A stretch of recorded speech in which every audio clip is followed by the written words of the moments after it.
A young nurse risked her life by taking a bullet for a U.S. Marine. 24 hours later, she received a shocking presidential invite. It was a calm Tuesday afternoon in Washington, D.C. The kind of day where life hummed with quiet predictability. Just a few blocks from the local hospital, Amelia Torres strolled out of the employee entrance and into the breeze. She stretched her arms and sighed. A break. Finally. Amelia was 22, a registered nurse who had seen her fair share of emergencies, broken bones, and hopeful recoveries. But right now, she was just another city worker on a lunch break. She headed toward a nearby Target store, hoping to grab a soft drink and clear her head before her next shift. Still in her blue hospital scrubs, her ID badge clipped neatly to her chest, Amelia walked through the sliding doors of the store. Inside, everything felt normal, calm. A mother wheeled her toddler past the greeting cards. Two teenagers giggled near the snacks aisle. She made her way to the cooler at the back of the store and reached for her favorite lemon-lime soda. Just as she pulled open the glass door, something or someone caught her eye. Standing a few aisles away was a tall man in a sharply pressed military uniform. Clean-cut, broad-shouldered, and calm, he stood in front of a shelf of first-aid supplies. His presence was striking. The crisp camouflage, the posture, the unmistakable bearing of someone who had seen duty up close. A Marine. Something about him reminded her of her father, who had served in the Navy for nearly 2 decades. She smiled softly to herself. The Marine seemed focused, unaware of her glance, calmly comparing items in his hands. She grabbed her drink, capped it, and began walking toward the register.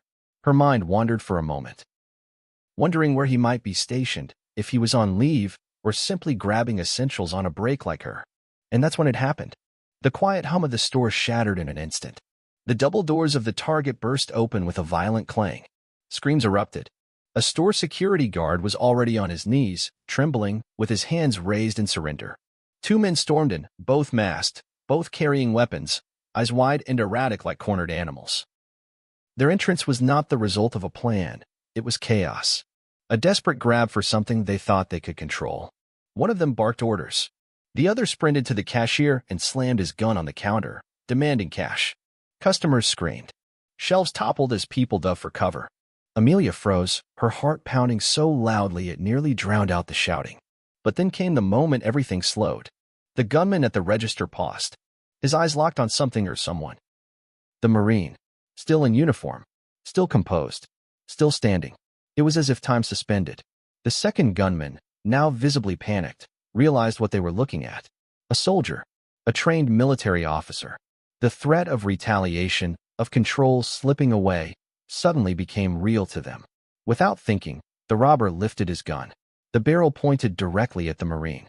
It was all instinct. Amelia didn't think. She didn't calculate the risk. She didn't weigh her options. She moved. With her drink still in hand and the echo of the shouted threats in her ears, she stepped forward, just enough to intersect the robber's aim. Her body twisted, almost as if propelled by something greater than fear or reason. The Marine turned, too late to react. And in that heartbeat, that flicker of a second between terror and action, the gun discharged. The sound rang out like thunder. Shelves clattered. A baby cried in the distance. People screamed. Amelia fell. The soda bottle rolled from her hand and spun across the floor before coming to a stop beneath a candy rack. Her blue scrubs were no longer pristine. She crumpled near the front aisle, motionless. Everything went still. The Marine, now fully alert, lunged forward. Shouts erupted as store employees hit the silent alarm. The robbers panicked. The one who fired stared in shock, realizing what had just happened. The sight of Amelia on the floor, unmoving, froze him long enough for the Marine to close the distance. In one swift, trained motion, Captain Ryan Hale tackled him to the ground. The other man bolted, but didn't get far. Police were already en route, and he was apprehended outside minutes later. Back inside, the scene was chaos. EMTs rushed in. The Marine knelt beside Amelia, checking her pulse, speaking to her even though she couldn't answer. His voice was low and steady. "Stay with me. You're okay. Help's here." Amelia's eyes fluttered briefly, just enough to see the Marine's face, just enough to know she hadn't died. And then, darkness. The store was cleared. Shoppers were escorted out, statements taken. The footage was reviewed again and again. News crews arrived. What they captured wasn't just a crime, It was heroism. It was selflessness. It was one young nurse who, in the blink of an eye, chose to protect a stranger without a second thought. By nightfall, her name was already trending. Washington nurse shields Marine in Target robbery. Hero in scrubs. The footage showed it all. Her quiet presence in the drink aisle, the glance at the Marine, the sudden storm of violence, and the moment she stepped between danger and duty. She didn't know it yet, but the nation was watching. And that was only the beginning. The world outside had erupted with noise. Helicopters hovered overhead. News vans lined the street. Reporters clutched microphones and looked into camera lenses with practiced urgency. "We're here live outside Washington General Hospital, where the young nurse hailed as a hero remains in critical condition, but inside room 409, everything was quiet. The beeping of a heart monitor offered the only rhythm, soft and steady. A curtain swayed gently in the airflow from the ceiling vent. Light from a nearby lamp spilled across crisp white sheets and reflected faintly off the 4 line that snaked down to a pale wrist. Amelia Torres lay motionless. She was surrounded by machines and hushed conversations.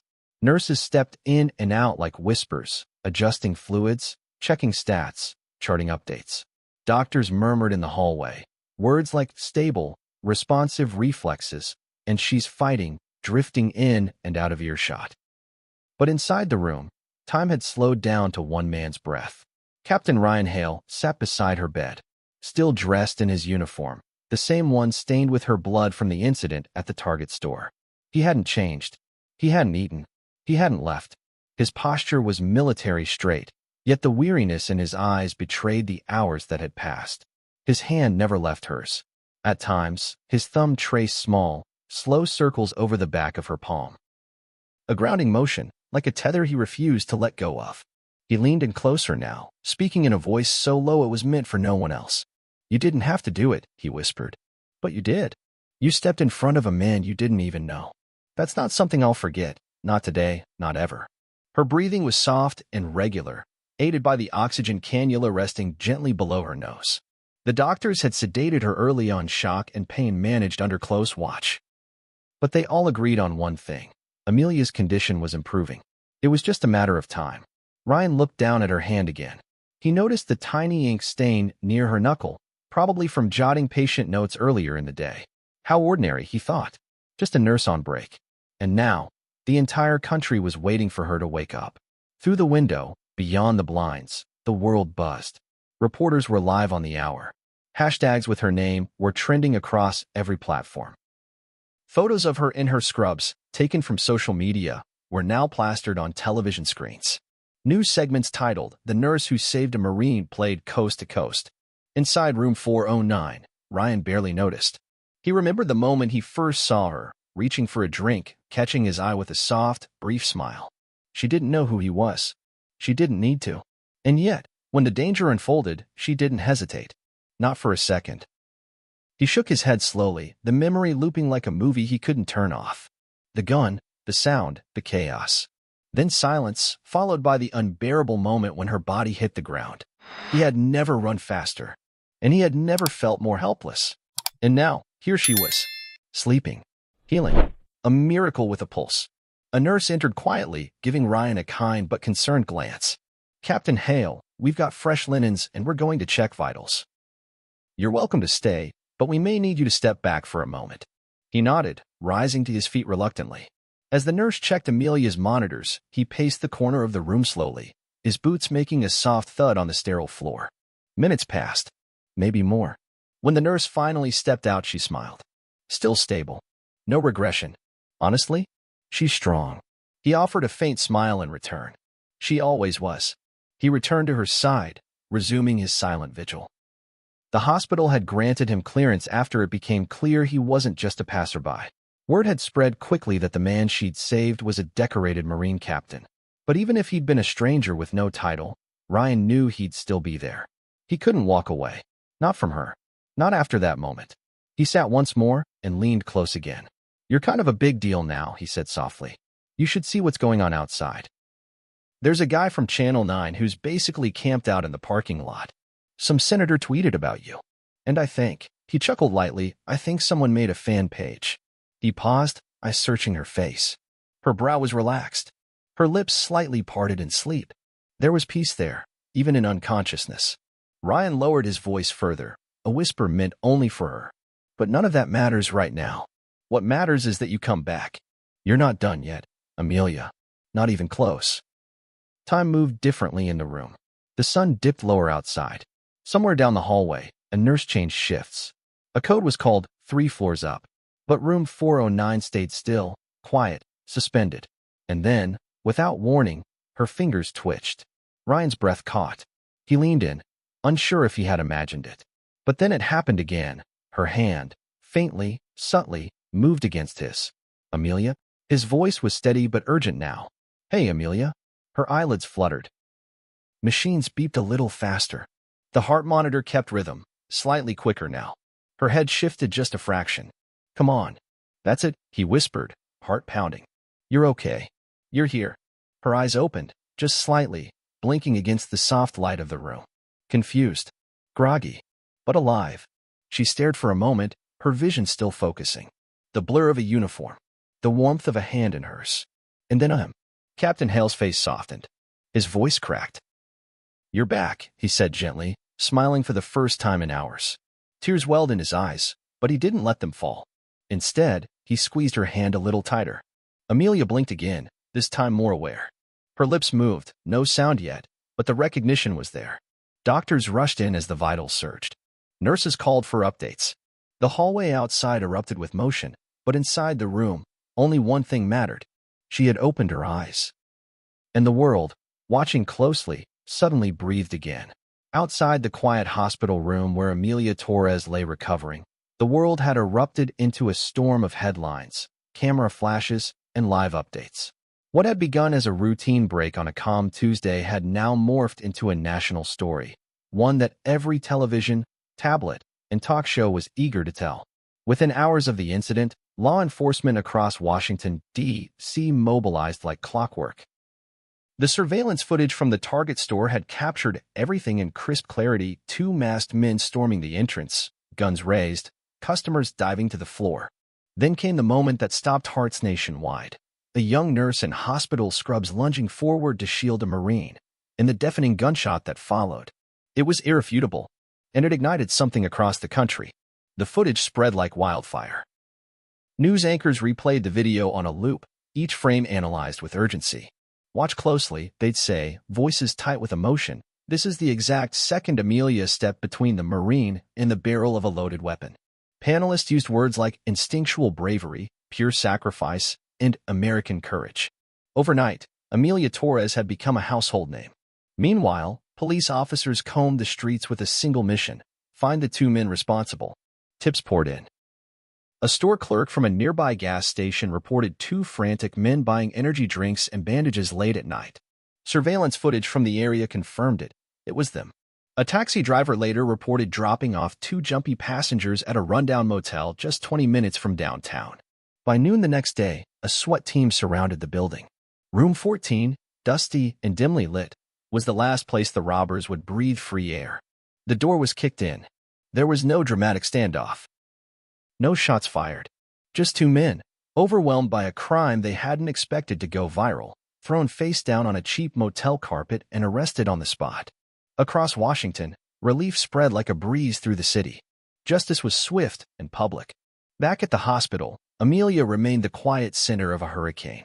Though still recovering, she had been moved to a private suite, away from the media frenzy now permanently stationed outside the hospital gates. Balloons and cards poured in by the dozens.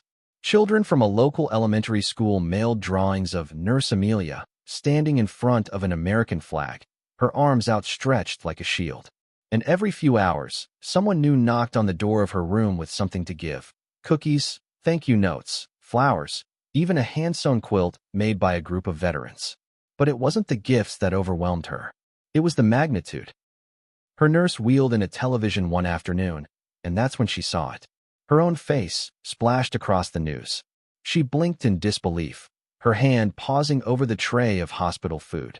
On the screen, reporters were broadcasting live from the steps of the hospital, narrating every development like it was breaking news. Amelia Torres, a 26-year-old nurse, is being called a national hero after throwing herself in front of a Marine during a robbery gone wrong in D.C. yesterday afternoon. Her eyes widened as the screen cut to video clips of her in action. Security camera footage slowed down, zoomed in, narrated over like she was part of a documentary. She turned to the nurse standing beside her.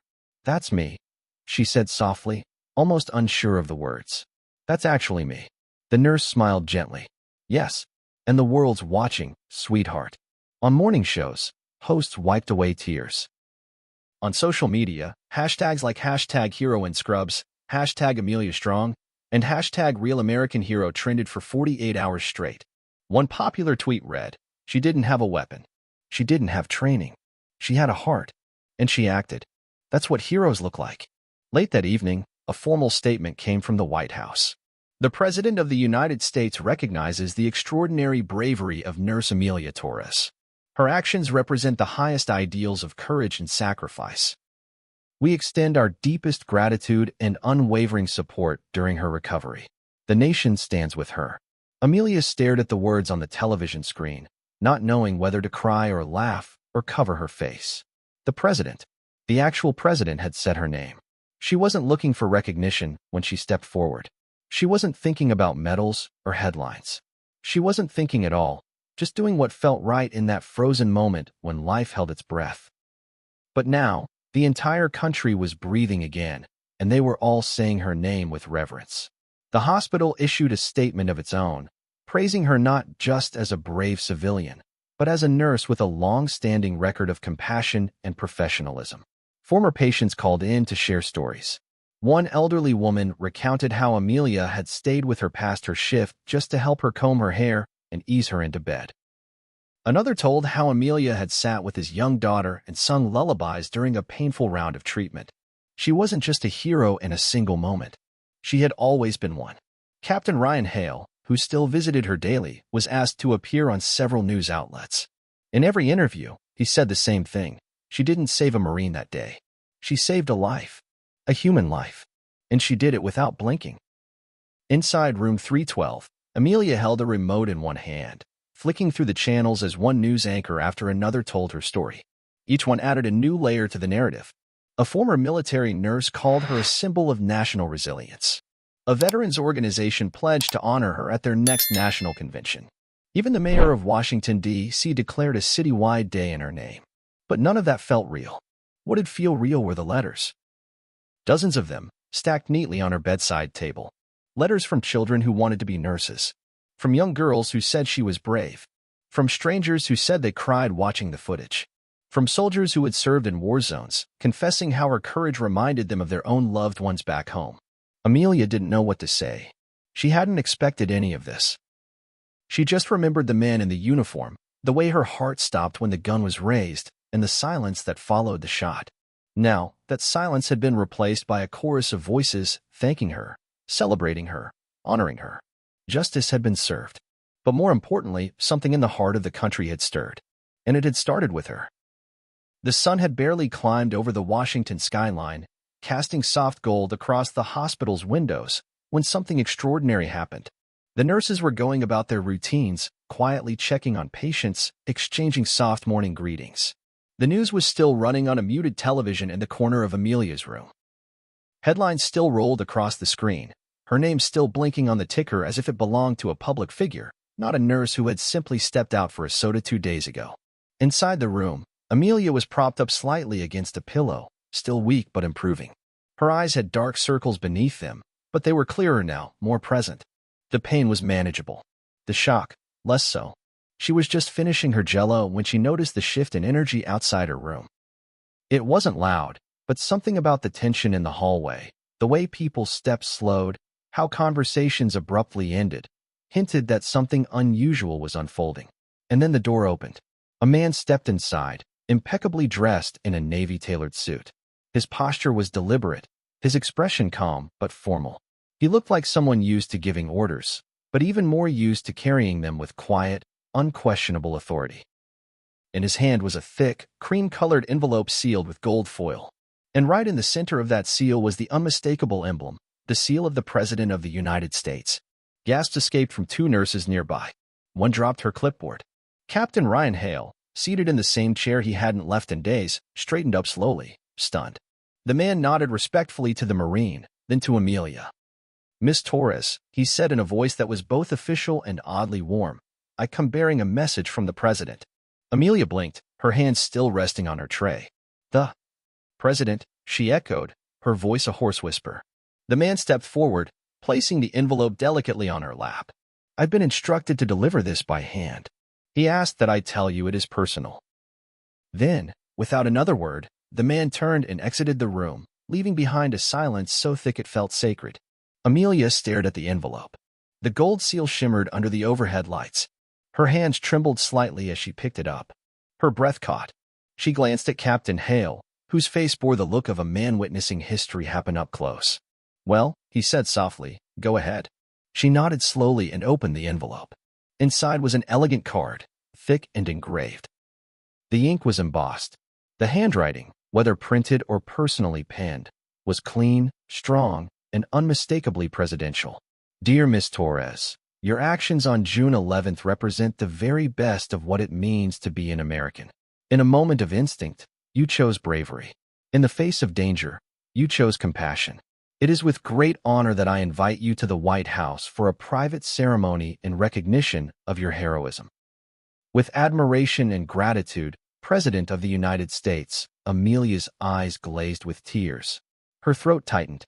She had saved lives in operating rooms, stayed past shifts to comfort the lonely, and taken the weight of countless tragedies into her own heart over the years. But none of that had prepared her for this. The President of the United States was inviting her to the White House to be honored.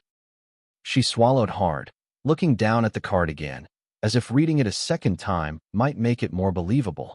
"I don't understand," she said, her voice fragile. "I just did what anyone would have done." Captain Hale leaned forward, his voice calm but firm. "No, Amelia. You did what very few people would have done. You moved before fear could stop you. You didn't protect just me. You protected what I stand for. You gave everyone watching that video a reason to believe in good again." The nurses still lingered in the doorway, hands over their mouths, eyes wide with awe.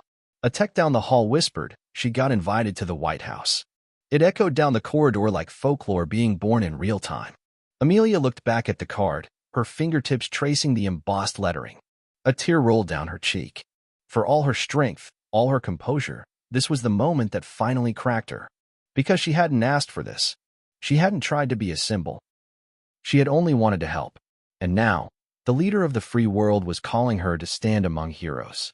Suddenly, the oxygen tubes at her nose, the machines around her, the ache in her body, they all faded. She didn't feel like a patient. She didn't even feel like a nurse anymore. She felt like something else. Something she didn't yet have a word for. "You're going to the White House," Ryan said softly. "That's incredible." Amelia laughed through the tears, her voice shaking. "This can't be real." "It's real," he replied. "And you deserve every moment of it." She looked up at him, her voice barely above a whisper. "What if I'm not ready?" He smiled. "Then we'll get ready. Together." The envelope still rested on her lap, but the weight of it was now emotional, not physical. It carried more than just an invitation. It carried the validation of a nation. It carried the gratitude of people she had never met. It carried a moment that would live in the folds of American memory. Outside her window, the sun climbed a little higher. The city kept moving, unaware of the quiet wonder unfolding in room 312. But soon, they would all know. Because Amelia Torres, nurse, survivor, hero, had just been summoned to the most powerful house in the world. And her journey was far from over. The gates of 1600 Pennsylvania Avenue stood tall and gleaming under the late morning sun, flanked by agents and press fans, their lenses already trained on the driveway. The south lawn was a sea of polished shoes, carefully placed chairs, fluttering American flags, and the kind of quiet, anticipatory buzz that precedes history. Amelia Torres had never imagined she'd step foot on the White House lawn, let alone as the guest of honor. As the black SUV slowed to a stop at the edge of the ceremony space, the doors opened to reveal a motorcade of Secret Service agents flanking her on both sides. The crowd rose as one. A round of respectful applause broke the silence like a gentle wave. She stepped out slowly, wearing a modest navy dress with her nurse's pin still proudly clipped to the fabric. Amelia looked out at the crowd of veterans, military officials, medical workers, and reporters. Her hair was neatly tied back. Her hands trembled only slightly at her sides. The air was warm, filled with the fragrance of spring, and heavy with meaning. Captain Ryan Hale stepped out from the other side of the vehicle. In full dress uniform, his medals gleaming under the sunlight, he fell into step beside her, silent and steady, just as he had been throughout everything. Their eyes met for a moment. No words passed between them. They didn't need to. They had both lived through something unspeakable. Now, they were walking into something unforgettable. The path to the podium was lined with faces, smiles, salutes. As Amelia passed, guests nodded, some placing hands over hearts. One older woman whispered, "That's her," to her granddaughter, pointing gently.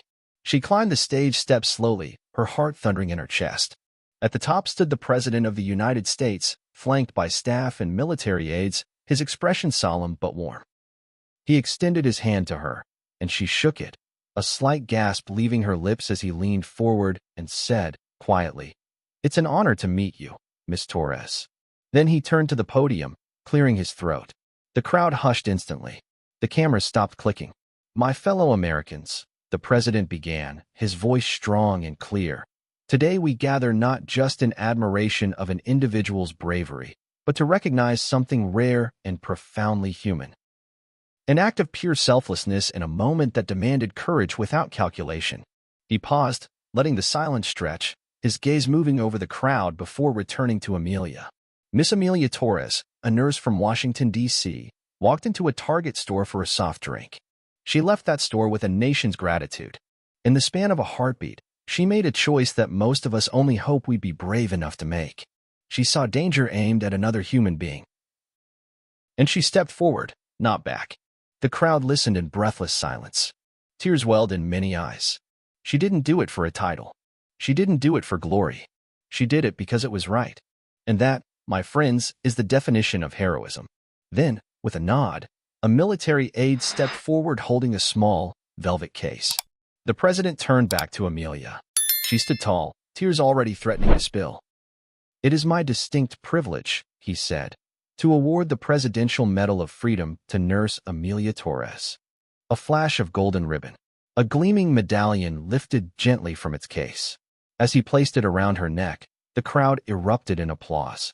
A standing ovation swept the lawn like wildfire. Camera shutters exploded in rapid rhythm. Reporters captured every angle. Veterans saluted. Nurses wiped their eyes. Amelia bowed her head slightly, her fingers brushing against the cool weight of the medal. She exhaled deeply, trying to remain composed. But the tears came anyway, soft, steady, and unashamed. The President placed a hand on her shoulder and leaned close once more. "We're not done yet." She looked up, blinking through tears. The President turned back to the microphone. "Miss Torres has not only earned the nation's respect, she has shown us what dedication to care and country looks like. Today, we go a step further." He paused, allowing the weight of the moment to land. Effective immediately, Amelia Torres is hereby appointed as Chief Nurse of the White House Medical Unit. Gasps broke from the audience.